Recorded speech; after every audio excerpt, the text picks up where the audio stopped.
Which house are you building? Are you building the spiritual house, or are you trying to build your physical house? Let's talk about that.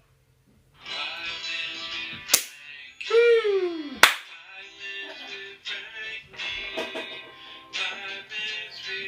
With me!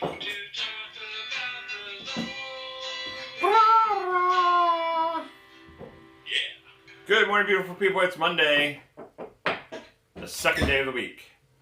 Anyway, so what house are you building? You know, when you buy a house, or even if you're renting, like, stuff that you need to do at the house, like, is never ending. You know that, right? You have to spend more energy to get the house back to cleanliness than to just let it go, to waste. So you have to spend all this energy to get it back to where it was, and then you have people come over, and then it goes back to the normal way, and then you rush around trying to get the house, and that's not normally what the house looks like. Anyway, so we try to build our physical houses to impress other people. We try to build our physical house to store stuff, or to make something better, or fix a window, or fix a leak, or fix a rug, or fix the concrete, or whatever you're fixing. And we spend money and we spend time, not saying that we shouldn't be responsible for what God has given us, but how much money and time do we spend on physical houses more than building our spiritual house, or helping other people build their spiritual house on a foundation? Where do we really spend our time physically, and where do we spend our time spiritually? And does that equate, or does that equal out? Probably half the time you're going to say, what? No. We got to stop spending time on things that are going to burn up anyway.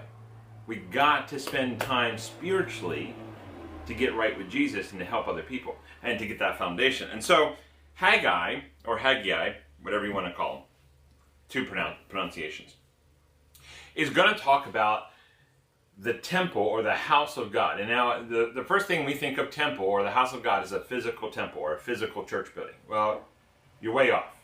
Okay? Haggai was prophesying that there's going to be a temple that's not going to be destroyed, that there's going to be a temple, a house of the Lord, that is going to be forever and ever, and we're going to go in there, and we're not going to have shame or guilt or sin. Our enemies will be destroyed. So as we follow Haggai this week, I want you to understand, it's talking spiritual temple, spiritual house. Now, obviously, the second temple was built physically, but it was pointing to a spiritual reality. And so here we go. You ready about this? Haggai chapter 1, verse 2. Thus says the Lord of hosts. Now, I love it when it says the Lord of hosts, because host means angels. Like uncountable amounts of angels. Like he is the Lord of all angels. He's the Lord of all hosts. Okay? So, thus says the Lord of hosts. The time has not come, even the time for the house of the Lord to be rebuilt. So, here's Israel, being moved out of captivity, given money from a wicked king to go rebuild Jerusalem, rebuild the temple, and they're rebuilding their own houses.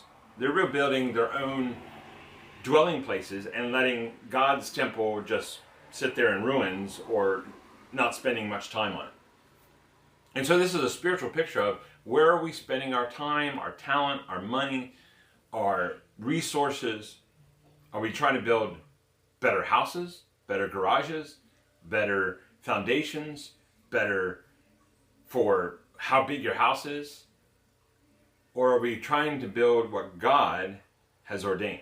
Love, joy, peace, patience, kindness, goodness, faithfulness, self-control, holiness, righteousness in God's eyes, justice. Are we standing up for the poor, the sick, the hungry, the people in prison? Are we serving one another? Are we loving our enemies? Or are we just concerned about our house, our physical house?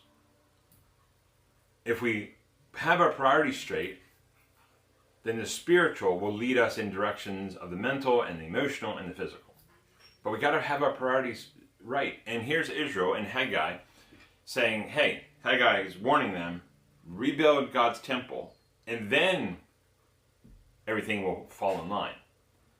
Israel got their priorities wrong. Hopefully we can learn from that. So my encouragement for you today is, where's your priorities? Is it in the physical or is it in the spiritual? I love you. Jesus loves you too. You have a great Monday. Stay spiritual, my friends. Bye-bye. You're going to step on some toes today.